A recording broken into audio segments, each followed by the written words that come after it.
It's been over 30 years since the Supreme Court outlawed sexual harassment as a matter of federal employment law. And yet, here we are where we are today.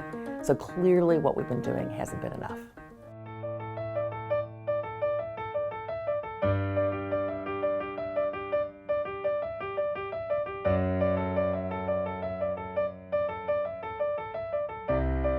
The women of Hollywood who came together to form Time's Up realized that they wanted to use their positions of influence to help low-income women who don't have the same influence and didn't have the same resources.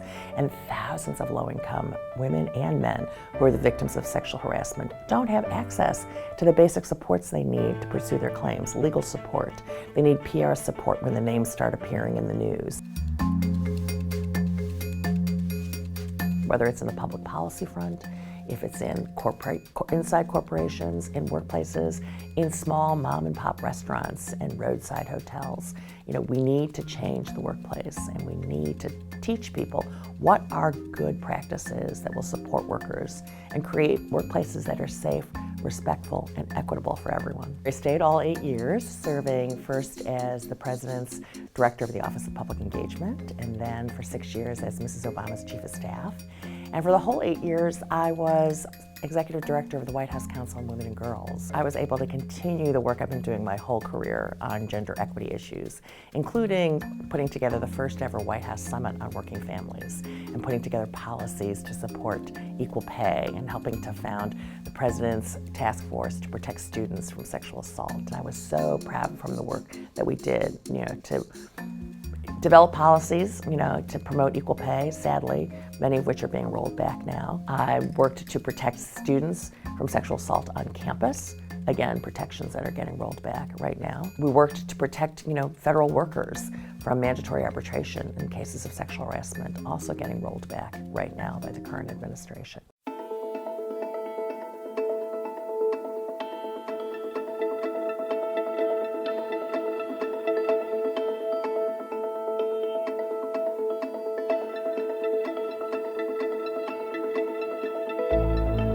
They're coming from every industry, from law firms, from government offices, from their prison guards. They're people who work at nuclear power plants. We have a group of FBI agents who've come forward and are suing the FBI for gender discrimination and sexual harassment at the training center at Quantico. We've had incredible individuals like Malin DeVoe, who I talk about a lot because she was one of our first clients to get help from the Times Up Legal Defense Fund. And Malin was a hotel cook in Pennsylvania who lost her job when she complained about sexual harassment by her supervisor.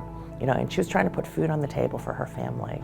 And she saw Oprah on the Golden Globes talking about Time's Up. She called us and got a lawyer and told the Washington Post, her quote is, "I feel brave now that she has a lawyer that's supporting her." And just recently, she got her settlement.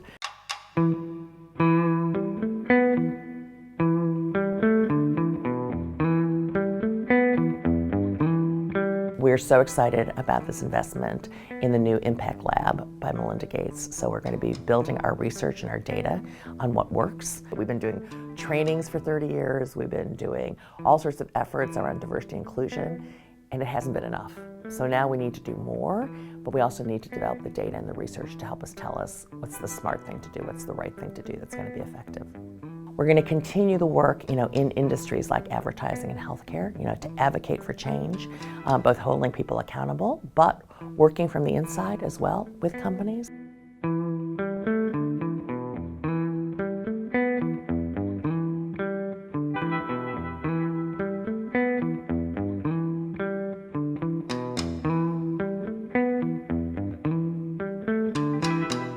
Men are critical to making this transformational change. So look, 95% of Fortune 500 CEOs are men. So if we don't have men at the table, if men aren't part of the solution, we're not going to fix this anytime soon. And men benefit as well.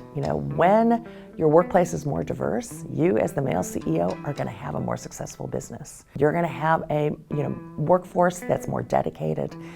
If you invest in your workforce, they're going to be more talented. You'll have less turnover. So this is good for you too.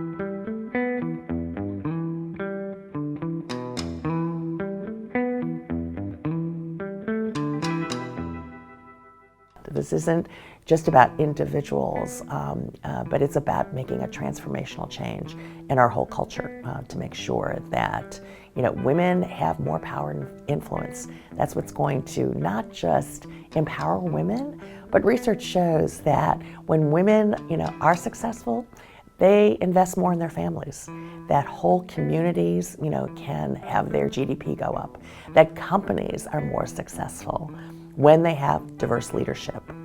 Over and over again, we keep seeing the relationship between companies that have more diverse leaders have more return on investment. And consumers who are paying attention to the values of the places where they buy their goods and services are looking. They're watching and seeing whether you are a company that lives out the values of safety and respect and equity, not just in how you treat your customers, but importantly, how you treat your employees. Because you can't live out those values for your customers unless you're treating your employees with those values.